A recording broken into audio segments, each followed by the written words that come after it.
Everyone has fears, straight up, on God, no cap.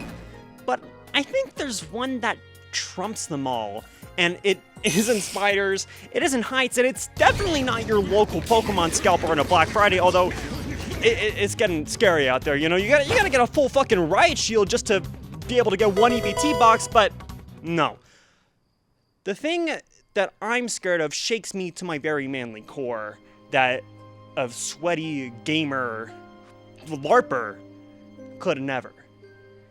And that is the fear of rejection. And there are many types of rejection out there. You getting rejected from your dream college. You getting rejected from getting that promotion. You not getting invited to dinner because they're deciding, hey, I want Five Guys, and you're allergic to peanuts, but it's still fine, you know? I can go for the vibes. I don't need to eat peanuts. I'm not that allergic to where the presence of one kills me. It just, if it goes in my mouth hole, okay? So just include me, man. I love my friends. I want to be with my friends. I want to be with the homies. I want to kiss the homies goodnight and show them my love and affection every day. Even if it means I get Five Guys in my mouth and I fucking die. I don't care. I love my friends. Include me. Include me. But the worst type of rejection is when someone rejects your love. You pour your heart and soul out to this person you adore and find quite attractive, but they're just like, nah. That's worse than being crushed by a road roller. Or if you see your crush starting to go out with a different Giga Chat other than yourself because you were something we like to call in the dating world, what's the word? Oh yeah, that's right, a chicken. That feels like you were ambushed by a baby zombie and you lost your 5-year-old hardcore Minecraft world. No! But this is something that's not really the focus of a lot of media. You know, you get your heartfelt dramas that make you sob uncontrollably for hours upon hours. We get hilarious rom-coms where people meet their sweethearts and you're just ruffling on the ground because of how wicked funny this shit is. And we have messy love triangles in shows where, you know, there's one girl who's like the perfect match, you know, the whole package, whole shebang, everything, chef's kiss. And then we have a girl that's like not interested in the guy at all, but somehow he just can't decide. And over the course of like 6 or so seasons, he's just not sure who his soulmate is. And then he just starts to proclaim that at his friend's wedding. What the fuck are you doing, Mordecai? But there are no shows at all, anime or otherwise, that cover this topic. Or at least, that's what I thought, until I watched the show Too Many Losing Heroines. And I know what you're probably thinking. Oh my god, Kai's revealing another shitty romance anime. Oh my god, can't this lunar gooner get any bitches? Shut the fuck up, viewers. Okay, let daddy cook, because this show actually has something to say. This show takes the entire genre of romance and turns it on its head. And let me tell you how. So this show focuses on 4 characters. The first one I want to talk about is our male protagonist, whose name is Kazuhiko Nukumizu. And he is just your average loner nerd. He's just a guy in his school's literature club that reads a bunch of light novels and gets hyped by all the spiciness that can ensue in their plots. He is perfectly content with his life. Sure, he was a loner, but he wasn't lonely. His life was pure bliss with no stress whatsoever. But his life was about to get a whole lot more eventful whenever he came across another one of our main characters by a string of fate. Her name was Anayanami, and she is your typical childhood best friend. She's bubbly, a bit sassy, and has a huge appetite. Basically, she's what we like to call in the anime community, a very cute girl that does very cute things. Is she Nukumizu's childhood best friend?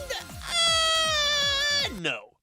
Not at all. In fact, the two of them barely know each other exist. But one day, Nukumizu was just reading a banger light novel at his local diner, and he ended up seeing Yanami with her childhood best friend having a bit of a kerfuffle.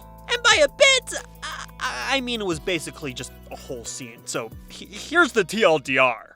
Basically, Yanami's childhood best friend met this foreign exchange girl, and the two of them started to hit it off. He even started to have feelings towards her, but she was already about to move back to England.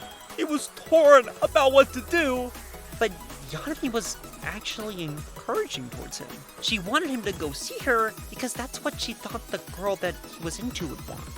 And she knew all of this because she felt the same way as him.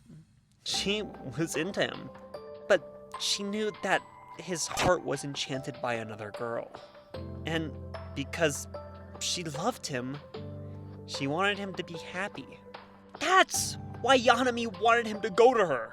And after she gave him that advice, she watched him walk away with this aching feeling inside her.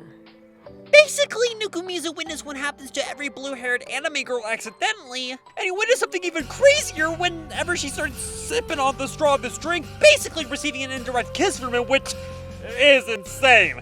Especially after what she just said and went through, but he wasn't gonna get involved at all. He was just gonna sit there and pretend that he didn't see any. Instantly, Yanami ran over to Nukumizu and started to break down, giving him her whole life story. How this was her destiny. Her fate was to be with her childhood bestie. That is what they said when they were around 5, but this cow, her words not mine, took her man's and now she's going to die alone. Nukumizu was kind of indifferent about the whole situation because he honestly didn't have any stakes in this. The only thing he was wondering is if she was gonna pay for all the shit that she was ordering for his table. It was very awkward, but this was very therapeutic to Yanami in a way. But one conversation wasn't gonna fix everything.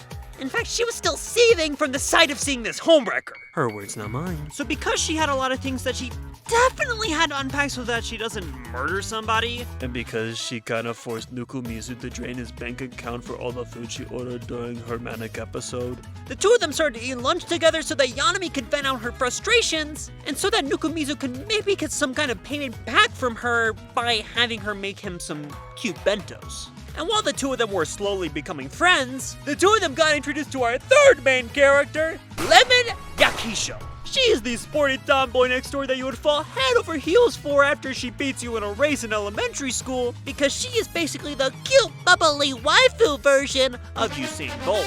She was super popular, and she also had a crush on her childhood best friend. What a coinky-dink! But there was another homewrecker in the mix, about to get in the way of this happily ever after! Again, Yanami's words, not mine. As an 83% straight white man, I respect women. I think. However, there was no proof that Lemon-chan's crush was actually dating this person. So she decided that she was going to construct a foolproof plan. You see, she saw the Pookie of her dreams, asking Nukumizu if he could borrow some books from the literature club. However, she thought of something brilliant. Nukumizu should just let her hand him all the books he wanted as a cute romantic gesture. But after an interesting discussion about how she should accomplish this, the two of them agreed that both Lemon and her crush should come to the club room instead and join the literature club because they would be able to spend more time together. And hey, this is a win-win all around. Lemon-chan would get the time that she wanted. Her Pookie would get the books he wanted. Nukumizu would get the club president off his ass like he wanted. Everybody wins! Hell, to the outside looking in, it looked like a nerdy boy was showing his sporty girlfriend his interest. Absolutely nothing can go wrong in this scenario. 俺彼女いますし俺彼女いますし俺彼女いますし俺彼女いますし彼女いますし However, instead of blowing up in his face, she decided to join the literature club instead to try to hide her feelings and to not worry her crush. Still though, this was very devastating to her. He was exactly her type and she was wondering if there was something wrong with her. Was she not smart enough for him? Was she too boyish? Did he just find her to be out of his league? It was a brutal and honestly relatable feeling.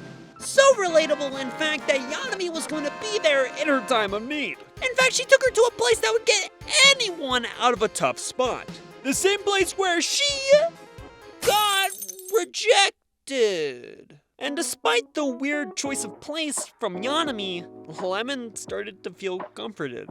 It felt like she had some people that she could talk to about her relationship struggles, and also a couple of besties that she could hang out with at any time. And they were all just vibing with the literature club, which is home to our fourth main character, Chika Komari. And she is a nervous wreck. She's your typical shy, nerdy girl, with her love interest being Not her childhood best friend? Ha! Didn't expect that one, did ya? The person that she was interested in was the literature club president. It was the setup for your average romance anime, but she wasn't going to do anything about it. Besides, she just liked hanging out with everyone in the literature club because it just made her feel like she had a place to belong, and talking to the club president was a bonus. Especially when the president called her a cutie patootie.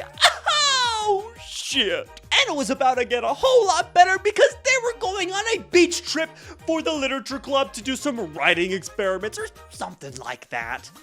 I mean, not for Komari though, because she doesn't really like that kind of stuff. She kind of just likes being cooped in a room or something like that. But that doesn't matter. You know, it's a W for me. Cute girls in swimsuits. Oh, I'm all in, baby. And towards the end of the night, they ended up lighting some fireworks. And some sparks were flying in the air, both literally and metaphorically. And you know what? Komari had a sudden urge. She decided to ask out her crush to everyone's shock, including myself, because this is episode 3 of a 12-episode season of an anime, and I didn't think she had the metaphorical balls to do it, but hey, you know what? People can surprise you. Although, instead of something out of a fairy tale, the club president had to think about the question, which is basically the nice way of saying, And to top it all off, the vice president of the literature club, who was his childhood best friend, got together right after Komari confessed her feelings, which hit her like a drug coup. And honestly, this is one of the things that has stuck with me ever since I finished watching the show. We always see the glory. We always see the yes, dude, yes! But we never see the other side, the person in the cuck chair of the love triangle, the person dealing with the rejection. And to be honest with you, one of the hardest things that I've watched in a long time is what happened to Komari after she ran away from the embarrassment of her confession. surprisingly, she wasn't crying. She was holding herself up together pretty well when Nukumizu checked up on her. It shocked him because it was completely out of character for her.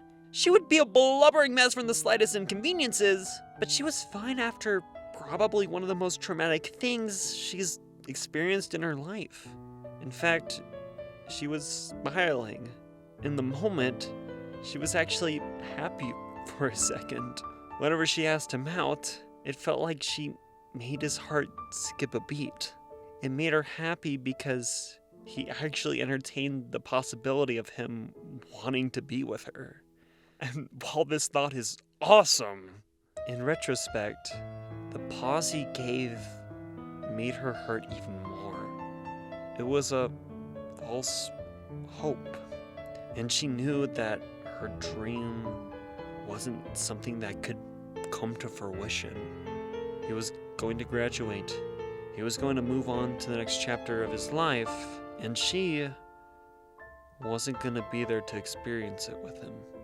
This is something that I can relate to as well. You know, as a certified lover boy, unlike Drake, because, you know, I've been in Komari's shoes multiple times, you know. I've thought things were going really well, and I've been, you know, like, risen her up, or whatever the kiddos nowadays say. But I've always been told something along those lines. People say the worst thing that they could say is no, and while they could say more heinous things, I've totally been there with that. I think that the worst thing a person can say is, let me think about it. This phrase can be the blossom of something beautiful, don't get it twisted. But most of the time, it's just someone trying to let you down in the nicest way possible. That's what Komari was going through. And throughout the show, she tries to put on this strong front, but it's hard. She struggles each and every which way because she wants to show the club president that she's fine. She was going to become a capable person because that's what he wants. Hell, he even wanted her to become the president of the literature club because of her passion for everything. But everything he wanted just pained her. It's very hard to forget the feelings that you had for someone you loved, and it's a struggle for her to get through these emotions. But it's not just Komori that struggles with her feelings. During episodes 6 and 7, Lemon-chan goes through something equally traumatic. Not to say that Lemon didn't get brutally embarrassed when her childhood friend said that he had a girlfriend right before she planned to ask him out, but she tried to bury those feelings deep inside. After all, when you see a friend succeed, it should make you happy. Their success is your success as well, so she thought that she shouldn't try to get in their way. She was just ready to take the role of a cheerleader for his relationship. In fact, she even wanted to get to know his girlfriend, and maybe even become friends with her as well to show that she gave her blessing to the relationship. Which gave her an idea to hang out with them? And also Nukumizu and Yanami to make it a bit less awkward. At a museum. And it was a great time. She started to loosen up around her bestie's girlfriend and started to lower her barriers. But she got a bit too comfortable, and she let it slip that she had feelings for her bestie right in front of him and his girlfriend. It confused him when she said that, because she had never explicitly told him that she had feelings for him. And Lemon instantly froze. She never meant to express her feelings, yet she let it slip. And she ran away from the embarrassment. It was awkward. And Nukumizu tried to run after her to comfort her at least a little bit, but she seemed fine. Wow, she must be pretty strong if she's smiling after something humiliating like that. Or at least that's what she wanted to try to portray, to not make everybody worry about her. However, her actions did the opposite. She always put up this strong front, but everyone around her was a bit worried. So the literature club decided to take a trip to Lemon-chan's grandma's house, because that's where she was staying to hide away after the incident, to go support her after a rough experience like that. And there, we learned Lemon-chan's true feelings. She was jealous. She wished that the one she loved was attracted to her. She tried to hide how she felt around him because she wanted things to stay like how they always were, but she also thought, what if he stays with me and the two of them break up? And this scene stuck with me because I've had the same thoughts as Lemon-chan, you know?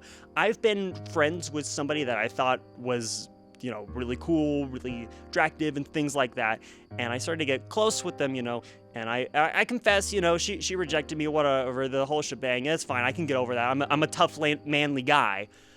But over time, she started talking to a new guy, and honestly, you know what? Good for her. You know, hey, I'm not trying to gatekeep or anything like that, because that's toxic as fuck with that. And I don't. I want her to be happy. That's the main thing with it. Whenever I was in that time in my life, but I was jealous. I started to think the same thoughts as Lemon, you know. I wish I was the one. I wish that I could become the one. I wish that, you know, he would break up with this girl, and then I could come in and become the one, the hero instead of the zero, and save her, and she'd be like, oh my god, Kyan, you're so hot, but I knew I was selfish for thinking that. And it really tore me up inside for thinking that. And Lemon felt the same way. Yanami also went through something similar through a confrontation that she had with Nukumizu and her childhood bestie, but I think you get the picture. The show gives us a look at something that a lot of us don't want to give a second thought about. Many people romanticize the lives that we want to have with the people we're infatuated with. And finding that person is something that so many of us dream about experiencing. You get a crush on a special someone, they reciprocate, and you live happily ever after. To put this into more simple terms, experiencing this is absolute cinema, and the sweet treats are just a bonus. And by sweet treats, I mean love. This show shows what happens when those desires are rejected. The heartbreak, the despair, the loneliness. But this show also shows how people can move on from this. That is what the role of Nukumizu plays in the show, after all. He's kind of the glue that keeps everyone together, both in terms of them staying in the literature club, as well as being the one that is by all the girls' side whenever they're at a loss. His character is pretty generic if I'm being honest, but I think that is what the show needed. He's just a guy that tries to keep it straight. He isn't a yes man, but he's there to listen. He's there to help the girls of the show. It offers no sense of pleasure, not to try to win the girls over romantically, but it's just because he just wanted to be there for his friends. And I like that about this show. Now, from the title of this show, you might think that it's a lovey-dovey, messy conglomerate of empty calories that taste so good like a spicy McChicken because of all the MSG that they put in it. But it's more so about accepting that the love that you want might not come to fruition. It's about learning to grow from these experiences and how the ones around you could lift you up when you need it the most. And I think that it's an important watch. You know, if you haven't seen this anime, give it a shot. Because I think you might actually learn something from watching a silly take on a bunch of tropes from romance anime. Oh yeah, I almost forgot to mention, you see the school nurse right here? Yeah, the hot Dami mommy. Yeah, she had sex when she was in school in this same nurse's office and squirted on the ceiling right there. Yeah. I just thought you should know that. Okay, bye!